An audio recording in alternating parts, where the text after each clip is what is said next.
بسم اللہ الرحمن الرحیم۔ السلام علیکم ڈیئر ویورز، آج کی اس ویڈیو میں ہم بات کریں گے خواب کے اندر پخانہ کی جگہ پیشاب کی جگہ دیکھنے کے حوالے سے کہ اگر کوئی شخص خواب کے اندر پیشاب والی جگہ دیکھے تو اس کی تعبیر کیا ہوگی، اچھی ہوگی یا بری ہوگی۔ حضرت ابن سیرین رحمۃ اللہ علیہ نے فرمایا ہے کہ خواب میں پیشاب والی جگہ کا دیکھنا صاحب خواب کا شغل اور کسب ہے۔ اگر اپنی پیشاب والی جگہ کو خواب میں باہر نکلی ہوئی دیکھے تو دلیل ہے کہ اس کا کسب اور کام تباہ ہوگا، اور اگر دیکھے کہ پخانہ کی جگہ کا سوراخ بند ہو گیا تو دلیل ہے کہ اس کا کام اور کسب اس پر بند ہو جائے گا۔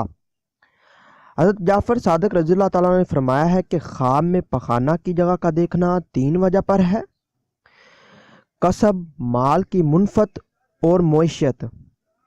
اگر آپ نے کوئی خواب دیکھا ہے اور آپ اس کی تعبیر جاننا چاہتے ہیں تو آپ اس ویڈیو کے نیچے کمنٹ کر سکتے ہیں یا پھر ہمارے واٹس ایپ پر رابطہ کر سکتے ہیں۔